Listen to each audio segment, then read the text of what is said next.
feel like this video is going to be overshadowed by my kitten fucking shit up back here. Anyway, yesterday I made a post about gerrymandering. It went about how you'd expect. Some people agreed, some people disagreed. Some people missed the point entirely.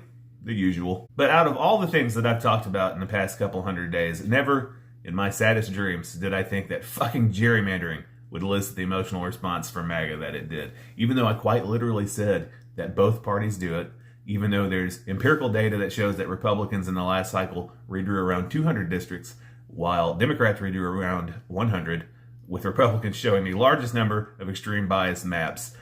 So with the latest saga unfolding in Texas, firmly keeping our eyes not pointed at the Epstein files, fuck it, let's talk about it some more. In a perfect world, voting districts would be fair and balanced, drawn by nonpartisan independent commissions, voted on by the public. There'd be a broad requirement based on specific criteria like equal population, geographic contiguity, meaning no piecemeal broken up districts, respect for existing political boundaries, and preservations of communities of interest. Also, reinstating federal judicial oversight to ensure compliance would go a long way in curbing this existing clusterfuck. You remember that pesky by the people for the people thing that Lincoln brought up like a century and a half ago? You know what shouldn't be used? Fucking political data to favor one party or candidate.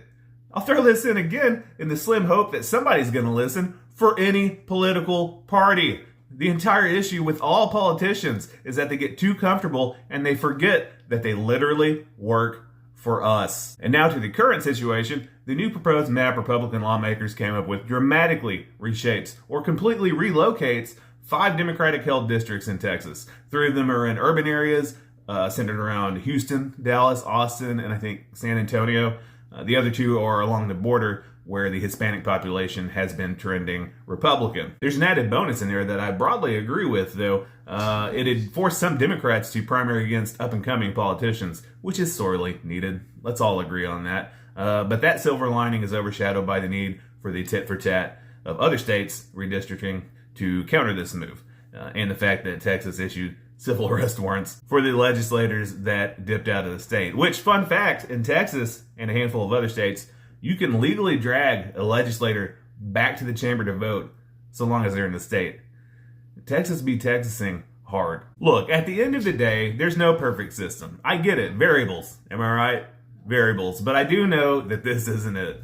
Trying to rig the game in either direction is unfair to the people that have different ideologies, and it leaves them unrepresented where they live. And there's an old phrase that comes to mind that my mother used to say, and I'm sure a lot of your mothers used to say, you can't please everyone. But you sure as fuck can try a lot harder than this current bullshit allows. Anyway, it's day 196 in a series in which I asked myself, do I have to go to work today? The answer is yes. No, I don't care. Here we go. Do I have to go to work today? I don't. So, I'm going to go eat a salad since one of yesterday's comments showed much concern for my macronutrient intake. See you tomorrow.